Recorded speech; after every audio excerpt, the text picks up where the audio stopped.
Bueno, pues muy buenas a todos y a todas. Yo soy un busto parlante y vamos a ver si conseguimos terminar con la empresa que habíamos comenzado hace tres vídeos, si mal no recuerdo, que era la cuestión de la lectura del artículo de Javier Pérez Jara sobre la inexistencia de la idea de Dios. Bien, entonces nos habíamos quedado analizando una serie de atributos de la idea de Dios y de Dios mismo, el Dios, como ya hemos dicho anteriormente, de la ontoteología.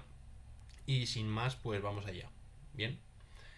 El aspecto que vamos a trabajar ahora de Dios es Dios entendido como la verdad suprema. Bien. Esto está en las Sagradas Escrituras, en Juan 14:6, con ese famoso dicho de Jesús, según el cual dice de él mismo que es yo soy el camino, la verdad y la vida. Bien. Dios es la verdad, según San Agustín y según el propio Santo Tomás de Aquino, que se encuentra, digamos, el acercamiento que hace Santo Tomás de Aquino a la cuestión de Dios como la verdad, la hace en la Suma Teológica, primer libro, cuestión 16, artículo quinto. Bien.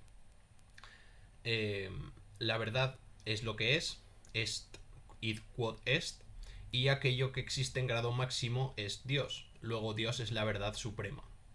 Bien, la verdad es un trascendental del ser, es el primer analogado del ser, es Dios, y el primer analogado también de la verdad es Dios. Bien, es decir, bueno, sí, creo que lo he dicho un poco raro, pero se ha entendido. Bien, la problemática materialista con la verdad suprema consiste en decir que hay múltiples verdades asociadas a relaciones entre ideas no egoiformes que son de tipo nosiológico. Es decir, que la verdad viene a ser una especie de confluencia entre ideas que han conseguido desvincularse de la subjetividad, podríamos decir así, ¿no? No voy a entrar ahora a definir la cuestión de la verdad, de los contextos determinantes y de las ciencias alfa-operatorias, porque, bueno, creo que es una cuestión que se sale de madre, dentro del materialismo filosófico me refiero, y vamos a continuar, ¿bien?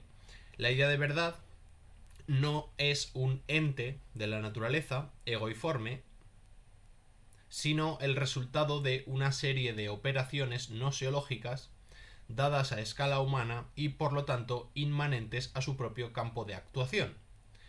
Por ejemplo, no existe un triángulo sin lados ni ángulos. Es decir, la verdad acerca de los triángulos, bien, las relaciones trigonométricas o las relaciones digamos, las fórmulas acerca de sus áreas de los distintos polígonos, digamos, esas verdades están dentro de un campo que es el campo de la geometría y no fuera de ella. Bien, no podemos ir a buscar la verdad de los triángulos en la biología.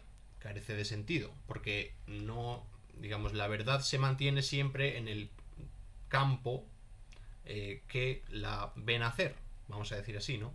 En el campo de los términos que, dadas sus relaciones necesarias, justificadas, digamos, dan como resultado esa verdad. Bien. Por lo tanto, el ser en general no es la verdad, porque la verdad es una identidad sintética, este término es de materialismo filosófico, es decir, una igualdad o una relación de identidad entre dos o más términos. Bien. Bien, en segundo lugar vamos a trabajar la noción o la idea asociada a Dios, entendido como solidario del monismo y del monismo de la armonía. Bien, de la armonía del mundo de acuerdo con uno, de acuerdo con el uno, de acuerdo con Dios. La armonía del universo viene justificada por Dios en tanto que es ser perfecto, omnisciente y omnipotente. Todo está conectado con todo a través de Dios. Bien, esto por supuesto es una negación del principio de Simploqué que ya expliqué previamente, así que no voy a profundizar en esto.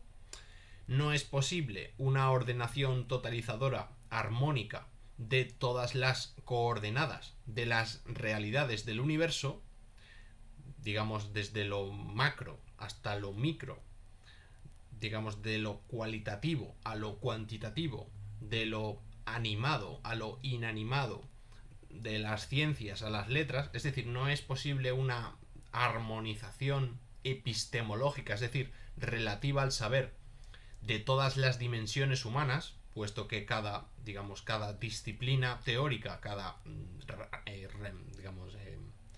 campo del conocimiento tiene su propio redil, su propio campo, aunque puedan tener conexiones, no es posible hacer una ciencia de las ciencias, como se pretende la teología, o como se asume una determinada teología, sino que hay que reconocer precisamente las cortaduras, las diferencias, las discontinuidades absolutas y a su vez las junturas, los entrelazamientos absolutos o relativos de la realidad de lo real.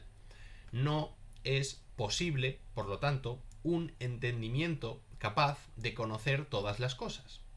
O dicho de otra manera, no es posible un saber acerca del todo, porque no es posible tal saber que reúna en una sola ciencia la totalidad del ser de lo ente. Y aquí, me viene a la cabeza la imposibilidad de la metafísica como ciencia de Kant, pero habría que decir que no es posible saberlo todo, vamos a decir así, de entrada, ¿no? Es decir, Dios podría saber todo el saber científico, es decir, podría tener en su memoria todo el conocimiento científico del mundo, podríamos decir, ¿no? Todo el saber verdadero acerca de lo que es. Bien. Podría también tener un conocimiento absoluto de las artes, que nada tienen que ver con las ciencias, ¿no? Un conocimiento artístico del mundo. Podría tener un conocimiento técnico artesanal del mundo también, que es otro tipo de saber, ¿no? Incluso podríamos presuponer, puestos a decir, que Dios es capaz incluso de saber lo que se ignora, o lo ignorado, o digamos que Dios también sabe lo que no es un saber del todo, o que Dios es también capaz de ignorar, porque la ignorancia es un tipo de saber muy vago, que nadie quiere, porque nadie quiere ser un ignorante, sino todo el mundo quiere ser un sabio, pero que, la imaginación, por ejemplo, en Spinoza, o el primer grado de conocimiento, el grado de conocimiento representacional, el grado del conocimiento de las apariencias, pese a ser un grado de conocimiento banal, vulgar, pues también cabría en la mente divina, al saberlo todo, quiero decir. ¿O acaso Dios no incorpora estos grados más bajos del saber y los considera como ajenos a su omnisciencia? Pero Dios también tiene que saber aquello que saben los ignorantes, vamos a decirlo así, ¿no? Al saberlo todo, quiero decir. Es decir, ¿Dios acaso sabe todas las imaginaciones, los prejuicios, las apariencias, las opiniones o las creencias? ¿Sabe también lo que no es saber? ¿Sabe lo que no se puede saber? ¿Sabe no saber? Es decir, ¿sabe ignorar? Entonces, yo creo que esta pregunta es más interesante, ¿no? ¿Es capaz de ser como Sócrates y saber que no sabe? ¿Es capaz Dios de afirmar esto? ¿O podemos concebir un Dios que sea capaz de afirmar esto? ¿Dios sabe ignorar? ¿Acaso Dios sabe que no sabe? Es decir, reconoce su propia ignorancia, como he dicho, como Sócrates. Bien, la omnisciencia, por lo tanto, es una idea epistemológica, es una idea de teoría del conocimiento, es una idea gnoseológica, es una idea relativa al conocimiento vertebrado por la dualidad sujeto-objeto de corte psicologista, fruto de conceptualizar al ser como un ego psicológico, el llamado ipsum esse, como ipsum intelligere. Además, la omnisciencia del saber específico no contempla el caos determinista, es decir, la imposibilidad de conocer a ciencia cierta resultados probabilistas. En otros términos, ¿es capaz Dios de saber todas las probabilidades, todas las posibilidades que tiene como resultado una acción? Sabemos que en matemáticas, por ejemplo, se juega con la probabilidad. Bien, Dios sabe lo que va a suceder o simplemente conoce todas las probabilidades. ¿Y si las probabilidades fuesen 50-50, como tirar una moneda? ¿Dios sabe que va a caer? ¿O sabe que caerá cara o cruz? ¿Sabe lo mismo que nosotros? ¿O es capaz de ver, el futuro, el destino, de ver más allá? Pero claro, esto invalidaría precisamente el conocimiento probabilístico en Dios. O sea, si Dios supiese lo que va a suceder, no tendría un conocimiento probabilístico, puesto que ya sabe precisamente lo que va a suceder. Y por lo tanto, esto privaría a Dios del conocimiento estadístico y el conocimiento probabilista. Por lo tanto, Dios no lo sabe todo, porque esto quedaría al margen de su pensamiento, de su conocimiento, digamos, ¿no? En fin. Bien, continuamos con la contradicción o la imposibilidad de la existencia de Dios como una entidad infinita, como ese ipsum esse infinito, y el mundo como entidad creada por Dios pero externa a él, y así diferenciarse del panteísmo o del emanantismo, lo que se llama inmanentismo, por ejemplo, de Spinoza, ¿no? Bien, la existencia de Dios no es compatible con la existencia del mundo. Al ser Dios declarado como infinito por esencia, de modo absoluto, éste anegaría el mundo, lo reabsorbería por completo, puesto que el mundo no puede ser algo externo a Dios. En la medida de que Dios es infinito, y el mundo entra dentro de lo infinito.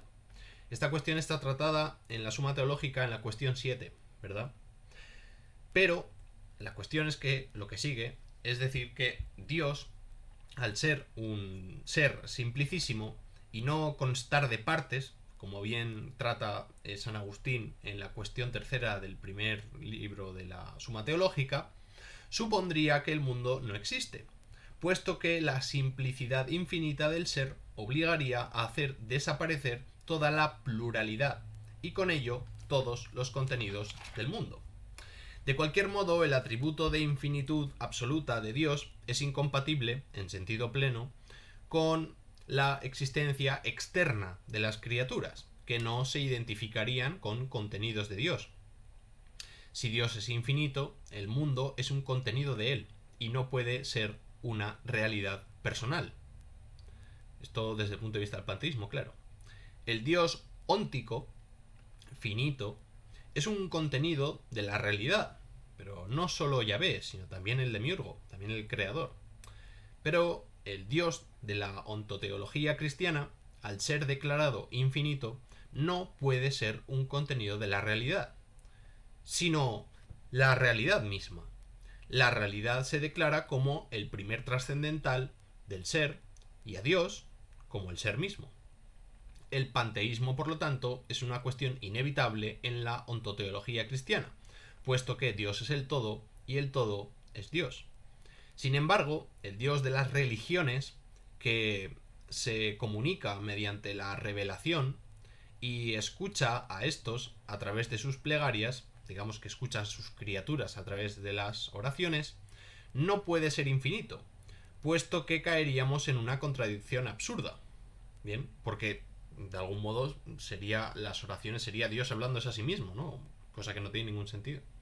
La ontoteología cristiana cree solucionar esta contradicción acudiendo a la teoría de que las criaturas que componen el mundo, no son seres subsistentes por sí mismos, sino que están sostenidas en el ser por la acción conservadora divina, sin la cual volverían a la nada. Es decir, que Dios estaría como un fundamento del ser, digamos, ¿no? Como el fundamento del ser que hace que todo lo demás sea.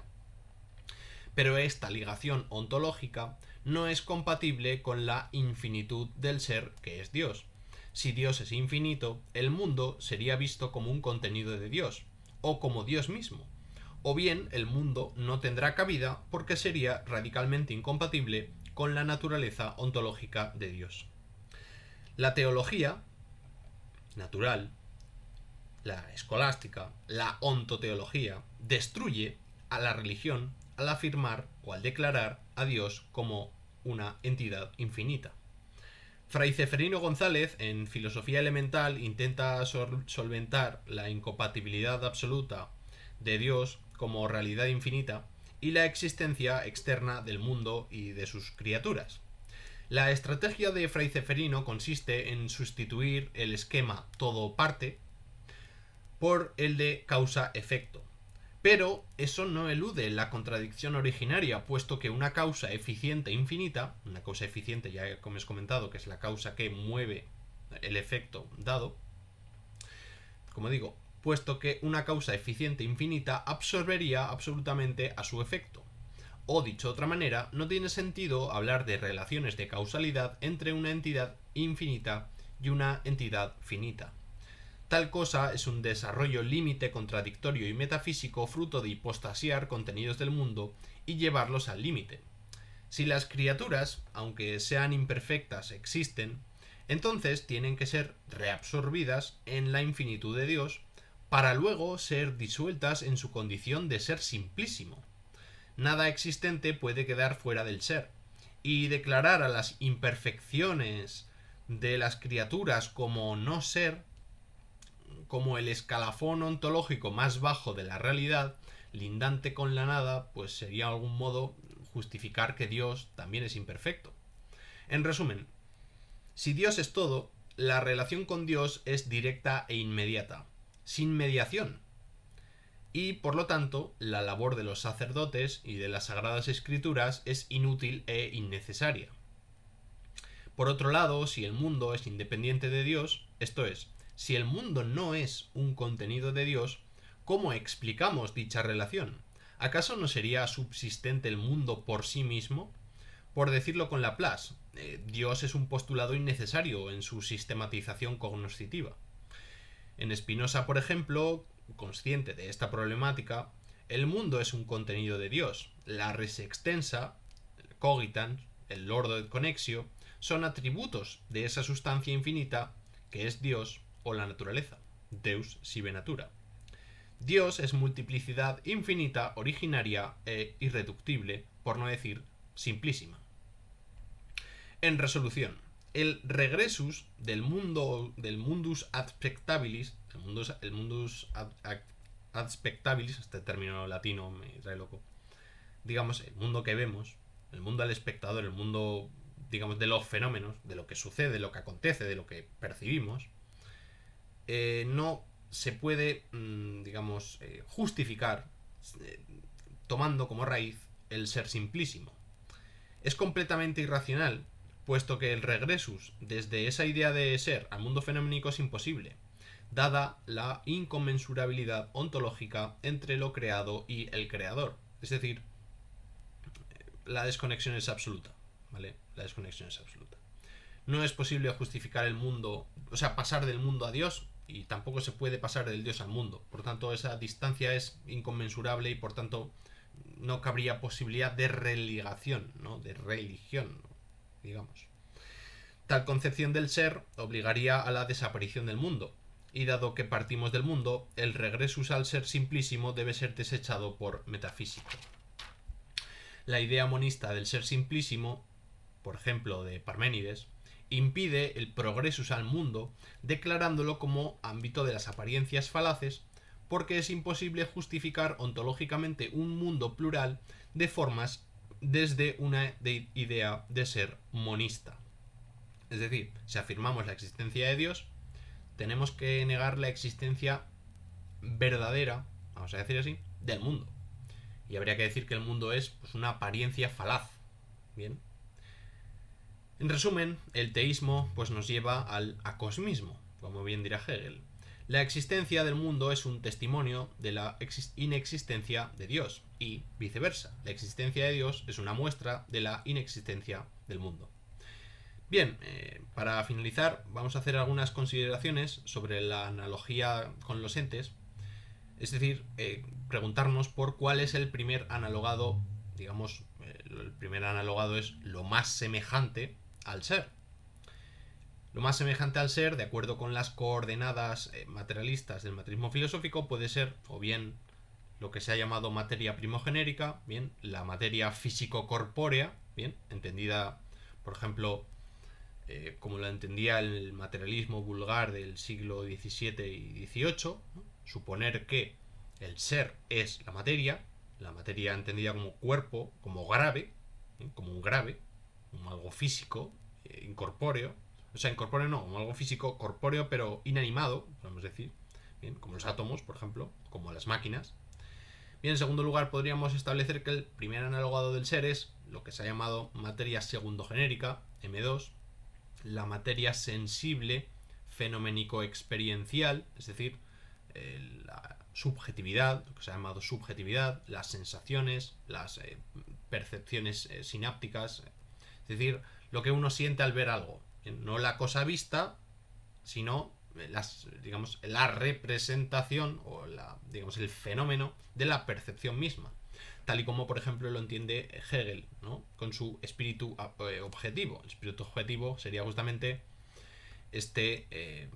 entender el primer analogado del ser como la materia sensible fenoménico experiencial. Y por último, podríamos establecer que el primer analogado del ser sea la materia terciogenérica o M3, es decir, la materia ideal nouménico intelectual, como pues por ejemplo Platón, ¿no? En Platón es el cosmos eidético, digamos el cosmos topos hiperuranos, el mundo de las ideas, se ha llamado mundo de las ideas, ¿bien?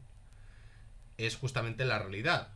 Es una realidad que no depende de los cuerpos, tampoco depende de las percepciones, de las sensaciones, de las experiencias que se tienen, sino que es justamente pues el orden y conexión de las cosas, digamos, la idea de la cosa, vamos a decir así, ¿no? Bien, la idea de primer analogado, análogo de atribución de Suárez, entendido como el primer analogado, donde el primer analogado del ser en Suárez es Dios.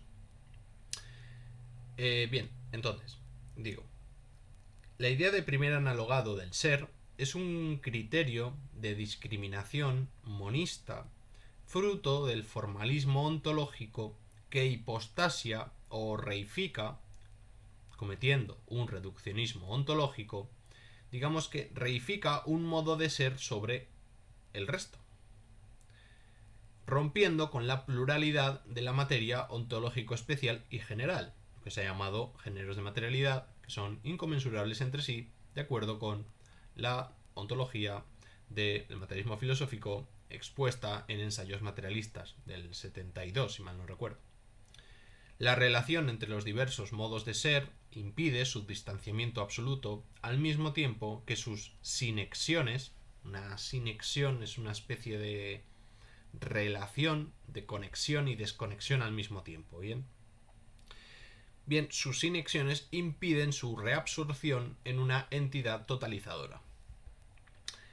El materialismo filosófico resalta la preferencia noseológica del corporeísmo por su idea de sujeto operatorio, sin caer en posiciones sustanciales en el terreno ontológico. Bien, y esto se puede ver, pues, por ejemplo, en el ateísmo al cual conducen el dios de las religiones terciarias. Bien, esto está, por ejemplo, en Fourier, en un libro que se llama 12 pruebas que demuestran la no existencia de Dios. Bien, y como conclusión, el dios de las religiones terciarias, de las religiones del libro, me da igual judaísmo, cristianismo o islam, puede ser cuestionado mediante el argumento del materialismo de Epicuro, recogida en el segundo capítulo, artículo 3 de la Suma Teológica. ¿Cómo puede ser Dios omnipotente, infinitamente bueno y omnisciente, y a la vez permitir el mal en el mundo? Dios podría erradicar el mal en el mundo, no solo el moral, sino también el natural. Por ejemplo, pues los terremotos, las enfermedades, las plagas, las malformaciones. Y, al no hacerlo, se convierte en responsable máximo y absoluto del mal. Los creyentes afirman que Dios, es consciente del mal, pero que su existencia es precisamente para ponernos a prueba, darnos libertad, sostener el libre albedrío, lo que fuera, ¿no? Aún así, Dios es responsable del mal. Y de males que no tienen justificación en la libertad del hombre. ¿Acaso es necesario el mal para permitir la libertad de los individuos? O sea, ¿por qué el mal es una premisa necesaria para el libre albedrío? Dios permite el mal para que los hombres puedan elegir padecer ese mal. Pero, ¿por qué? Si la libertad requiere del mal para poder existir, entonces Dios no es libre, puesto que Él no puede pecar, por lo que sería algo así como un autómata mecánico. Si Dios es el ser perfecto y no es libre, la libertad no es una perfección y por lo tanto no tendría una función positiva, es decir, la capacidad de hacer el mal no tendría sentido en la vida del hombre. Y por otro lado, podríamos decir que el mal preexiste para que el hombre pueda elegirlo, por lo que Dios creó el mal, ¿no? A lo cual hay que decir que también no tiene, bueno, claro, se puede aludir a lo que no tenemos el conocimiento suficiente, el conocimiento divino, para justificar el mal a los inocentes. Hay personas que son recién nacidas, que prácticamente no han vivido y ya están sufriendo injusticias. Entonces, ¿qué sentido tiene ese mal? ¿No? Cabría preguntarse. ¿Es Dios acaso culpable de ese mal? Bueno, son los hombres, pero bueno, ¿Dios por qué permite que se cometa injusticia y se cometa el mal sobre inocentes? Bueno, para terminar, ¿qué libertad es la defendida por el cristianismo? Bien, ¿cómo podemos ser libres si Dios conoce todos nuestros actos futuros aún antes de nuestro nacimiento? Si Dios nos crea para que hagamos lo que de hecho ya sabe que vamos a hacer. Es decir, ¿por qué Dios permitió Auschwitz, por ejemplo, ¿no? En fin. Entonces, tenemos, para finalizar, una especie de esquema que he planteado. ¿Cuáles son las contradicciones relativas a la idea de eternidad compaginada con el Dios creador personal del mundo? Bien, un ser eterno no puede crear el mundo, porque entonces ya sería el mundo mismo sería eterno. Ser eterno no puede revelarse, porque para revelarse algo eterno necesitaría precisamente de la eternidad. Ser eterno e infinito no puede interesarse por las vivencias características de un mamífero contingente e insignificante. Esto es una cuestión ya epicúrea. Y ser eterno y feliz no puede desear nada. Una entidad que sea eterna y sea feliz, que esté acabada, que sea perfecta, no puede desear nada y por tanto no desea nuestro bien, ni nuestro mal, ni nada prácticamente, ¿no? Que digamos, está ya completo. Bien, como recapitulación, tipos de contradicciones en la idea de Dios de la ontoteología. Bien, hay una contradicción fundamental entre Dios y el mundo en general, bien, porque Dios anegaría el mundo. Segundo lugar, que es la que más hemos trabajado. Segundo lugar, la contradicción de Dios con una parte de ese mundo, con lo que acabamos de hablar de la libertad o el mal. Y en tercer lugar, la contradicción de Dios mismo, es decir, la cuestión de la contradicción que existe entre el atributo de causa sui, de causa de sí, la cuestión de la eternidad y los atributos de infinitud y de conciencia, que son incompatibles, ¿no? Que trabajamos en los primeros vídeos. La idea de Dios, por lo tanto, es una idea inestable. Hay oscilaciones entre el ser o lo absoluto, M3, y las sensaciones, M2, en el plano ontológico, y también hay oscilaciones entre las metodologías alfa y beta operatorias en el plano gnosológico. Bueno, esto lo pasan de largo. Bien, hay estados límite de la idea de Dios. En primer lugar tenemos el Dios de los filósofos, el Dios que hemos estado trabajando nosotros, el Dios de la ontoteología. Podríamos hablar aquí de Aristóteles, podríamos hablar de Plotino, podríamos hablar de Spinoza. En contraposición del Dios de las religiones terciarias o del libro, que no son compatibles. No son compatibles. Estas dos ideas de Dios, digamos. En tercer lugar, podríamos decir que el Dios de las religiones